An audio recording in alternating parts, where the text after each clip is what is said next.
无数个不同时代的平行世界相交融，会诞生出一个怎样的世界呢？苦苦等待了1个月，玩乐师的新作《天敌抗战记》第3话终于是更新了。上回说到，哈洛所在的剑与魔法世界和凯拉所在的未来科技世界交融在了一块，形成了一个全新的世界。可没等他们回过神来，魔法世界的天敌魔王和科技世界的天敌 AI 机器人已经把他们团团围住。一番交手后，发现实力根本不在一个层次。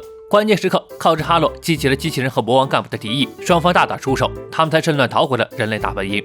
然而回到据点后，众人才知晓，原来和他们世界相交融的不只有一个世界，而是不同时代、不同文明的数不尽的平行世界。不知多少个世界相交融的结果，是形成了一个超脱常理、看似混乱却将复数的世界文明奇妙地拼凑到一块的全新世界，以及那各式各样的人类之敌。一个传送祭坛上亮起了光芒，随后几道人影传送而来，正是哈洛、帕涅、泽比和凯拉等人。几人都是一脸的震惊，因为放眼望去，那本是一片空大的地方，已经变成了一望无际的混沌。从高处看下去，就仿佛一座被巨大未知植物占领的诡异都市。泽比皱着眉头表示，这个转移魔法阵的坐标没有改变，也就是说，这里已经是一座森林。凯拉附和道，他看到了和他世界完全不同的文明，果然是复数的世界融合在了一块。但眼下他们可管不了那么多，泽比下令道，此次出来的任务是要将流落各地的人们都护送回据点，虽然不知道接下来会发生什么，但抓紧时间出发吧。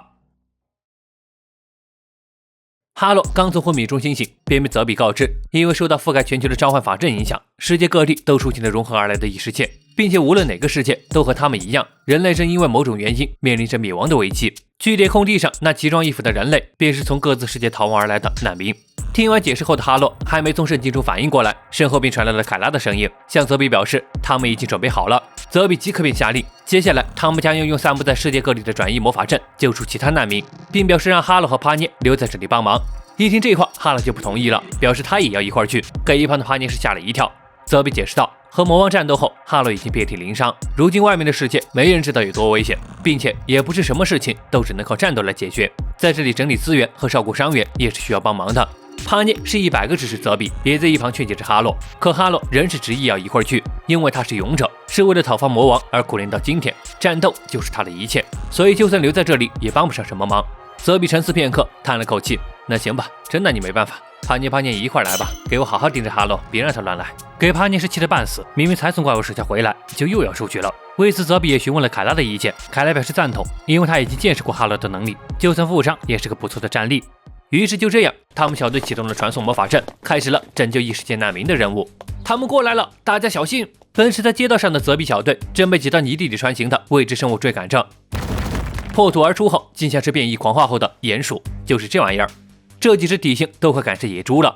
可就在正向他们发起进攻时，鼹鼠们突然停下了动作，用鼻子嗅了一嗅，下一刻便猛地扎回了土里，就像此前的哈洛他们一样，慌张地逃走了。没等几人回过神来，一声震耳欲聋的轰鸣声响彻街道，随即众人便看到远处一个巨物拔地而起，直插云霄。这庞然大物宛如一座山脉活了过来，但仔细看来，这小手、这体型，还有这背上的尖刺，不妥妥的哥斯拉吗？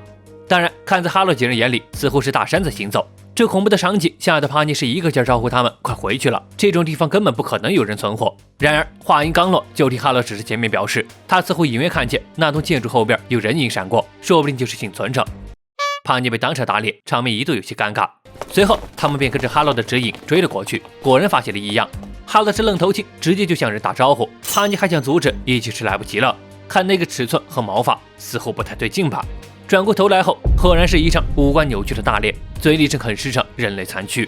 1、2，来了6块新鲜的肉啊！今天真是大丰收啊！哈哈哈！走近的众人才发现，这怪物体型竟如此庞大，对于他们人类而言，就像个巨人。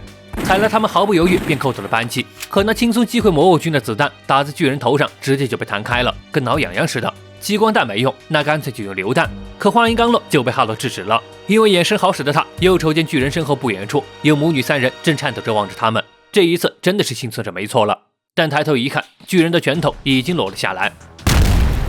猛烈的一拳被哈洛用仅剩的左手给挡住，巨大的力量将地面都给震碎，哈洛竟然勉强接住了，不愧是训练有素的勇者，并且还咬着牙让哥哥他们趁这个时机带着人快走。可话音未落，身后便传来了泽比的魔法术语——浓雾魔法造雾。一股升腾的浓雾将巨人脑袋淹没。趁这个时候，他们展开了营救行动。泽比叮嘱哈洛，不只有自我牺牲才算得上勇气，他们所有人都要活着回去。几人径直越过巨人，很快便救下了母女3人。而这时候，巨人吹了口气，便驱散了浓雾魔法，转身露出了凶恶面孔，朝他们追了过来，嘴里还发出惊悚的话语：“那就来一场鬼抓人游戏吧！”面对这样的处境，泽比几人很清楚，眼下他们唯一的办法便是尽快带着人跑回转移魔法阵那儿。可谁也没料到，才刚跑了一会儿，眼前的公路竟然被拔地而起的巨大藤蔓撕裂成2半，拦住了他们唯一的去路。眼看着巨人嘶吼着就要追上来，凯拉搬动了枪体下面的卡扣，前一秒还是进攻武器，瞬间就变成了抛头器。确认绳子连接完毕后，凯拉带着众人越过了巨大裂谷。凯拉小队带着母女3人用的是配备的神环，而从未用过这玩意儿的泽比则用的是法杖，哈洛更是直接走钢丝了。有翅膀的帕涅就不用多说了，有惊无险的来到了对岸，没时间停留，众人继续往魔法阵狂奔。然而就在帕涅放松警惕的往后瞅了一眼，心想这么大的裂谷，那巨人也没办法过来了吧。帕涅这乌鸦嘴是一说一个准，那巨人竟靠着惊人的弹跳力越过了裂谷。看着眼前待宰的小羊羔们，他露出了邪恶的笑容。哈哈，鬼抓人游戏结束了吗？就在泽比喊叫声让大伙赶紧跑起来时，此刻地表突然冒起了小土包，随后似曾相识的一幕发生了。一直往回赶路，原来他们已经不知不觉间回到了鼹鼠的领地。兴许是识别出巨人是更具有威胁性的入侵者，鼹鼠们都围了上去，撕咬在巨人身上，令他发出了痛苦的叫声。随后一手抓住一只鼹鼠，狠狠地砸在地上。可正想补上一脚时，一个明显大了许多的土包拖了起来，一只体型巨大的鼹鼠妈妈杀了出来，和这入侵领地并残杀自己孩子的家伙是要分出个胜负。这样敌人间的互斗场面，哈罗已经是第2次看见了。正愣在原地时，被身后的哥哥提醒，这才跟着众人向转移魔法阵狂奔而去，隐约还能听见身后拳拳到肉的殴打声。在远离都市后，很快他们便回到了魔法阵的位置，这下终于可以回去了。帕涅是被吓出了一身冷汗，吐槽这种大冒险的生活他已经受够了。泽比也很无奈，没想到拼了老命才救出3个人，总之回去后得好好休息休息。然而话音未落，就听到被凯拉抱在怀里的小孩指着前面表示那边好像有人在被怪物追赶。没等众人回过神来，哈罗已经冲了出去。泽比和帕涅是想拦也拦不住，只能是一路跟了过去。凯拉吩咐队友照顾孩子，也跟了上去。这一次他们的对手是森林里变异的食人花，还好泽比的火焰魔法还能稍微克制敌人，将幸存者救了下来。看这模样，应该是某个异世界的居民。就这样一波未平一波又起的来来回回好几次，他们的队伍是越来越壮大，同样也遇上了各式各样的敌人，有寄生类、飞碟类、植物类，反正是经历万难才结束了这趟任务。人类据点的转移魔法阵亮起了光芒，精疲力竭的众人终于是回来了。几经波折，除了最开始的母女3人外，还救下了不少人。哈洛是一路都没停过，累得上气不接下气。凯拉在见识了外面的世界后，深刻认识到已经没有人类能生存的环境了。泽比甚至还怀念起了曾经只需要对抗魔王的时光。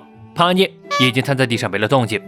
然而没等他们休息，就有人慌张地跑来通知泽比，他们走后，据点里也出事了。